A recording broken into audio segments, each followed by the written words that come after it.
ఒక పెద్ద రెస్టారెంట్. అక్కడ బిర్యానీ చాలా బాగుంటది. బిర్యానీ చాలా ఫేమస్ ఆ రెస్టారెంట్‌లో. ఆ రెస్టారెంట్‌కి డైలీ 1000+ కస్టమర్స్ వస్తూ పోతూ ఉంటారు. అటువంటి రెస్టారెంట్‌లో ఉన్న మేనేజర్ ఒకరోజు ఆ రెస్టారెంట్‌లో ఉండే స్టాఫ్‌కి కాల్ చేసి కొన్ని డీటెయిల్స్ అడుగుతారు. లైక్ బిర్యానీ యొక్క ఇంగ్రీడియెంట్స్ అనేవి ఉన్నాయా? అయిపోయినాయా? ఏదైనా రీస్టాక్ చేయాలా? లాస్ట్ మంత్ సేల్స్ ఎంత జరిగింది? అండ్ దెన్ మన రెస్టారెంట్ యొక్క టాప్ కస్టమర్స్ ఎవరెవరు, లైక్ విఐపి కస్టమర్స్ ఎవరు, ఇది కనుక్కొని తెలుసుకొని నాకు చెప్పండి అని చెప్పి ఆ మేనేజర్ అడిగారు. ఆ స్టాఫ్ నార్మల్గా ఏం చేస్తారంటే రెస్టారెంట్లో అన్ని కస్టమర్ డీటెయిల్స్ అంటే ఎంత కొన్నారు అవి అన్నీ స్టోర్ చేసి పెడతారు. ఎక్సెల్ షీట్లో స్టోర్ చేసి పెడతారు. ఆ స్టాఫ్ ఆ మేనేజర్ అడిగిన వెంటనే ఆ ఎక్సెల్ షీట్ని స్క్రోల్ చేస్తుంది. రోజుకి 10,000 లైక్ 1000+ కస్టమర్ వస్తున్నారంటే అక్కడ చాలా హ్యూజ్ అమౌంట్ ఆఫ్ డేటా అనేది ఆ ఎక్సెల్లో స్టోర్ అయి ఉంటుంది. కానీ ఆ కస్టమర్కి చాలా కష్టంగా ఉంది. మేనేజర్ అడిగిన క్వశ్చన్స్కి ఆన్సర్ ఎలా చెప్పాలో. ఇలా ఈ ఎక్సెల్ షీట్స్లో ఫిల్టర్ చేయడం చాలా కష్టం.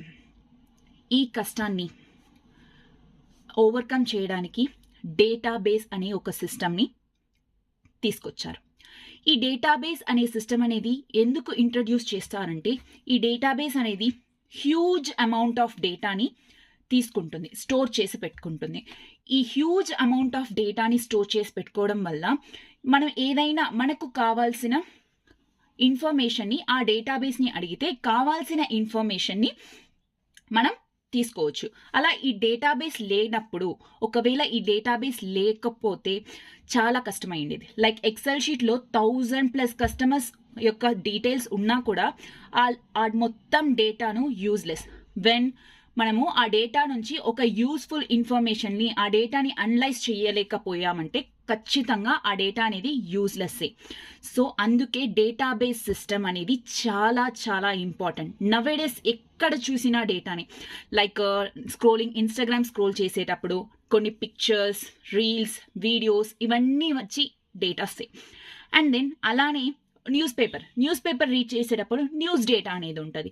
ఇలా డిఫరెంట్ కైండ్స్ ఆఫ్ డేటాని స్టోర్ చేయడానికి డేటాబేస్ అనేది చాలా అవసరం నవేడేస్.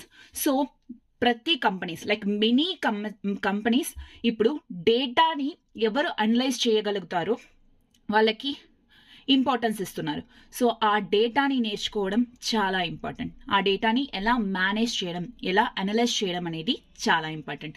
ఈ డేటాబేస్లో డేటా స్టోర్ చేస్తామన్నాం. అలాంటి డేటాబేస్లో డేటా స్టోర్ చేసినప్పుడు మనం డేటాబేస్తో మాట్లాడాలి కదా. మనం డేటాబేస్ని అడగాలి మనకి ఎలాంటి ఇన్ఫర్మేషన్ కావాలో. కానీ మనకి డేటాబేస్తో మాట్లాడడానికి ఒక లాంగ్వేజ్ అనేది తెలిసి ఉండాలి. ఆ లాంగ్వేజే SQL. దీన్ని సీక్వెల్ అని కూడా అంటారు. ఓకేనా? ఈ లాంగ్వేజ్ గురించి ఫర్దర్గా మనం నెక్స్ట్ వచ్చే క్లాసెస్లో తెలుసుకుందాం. Thank you.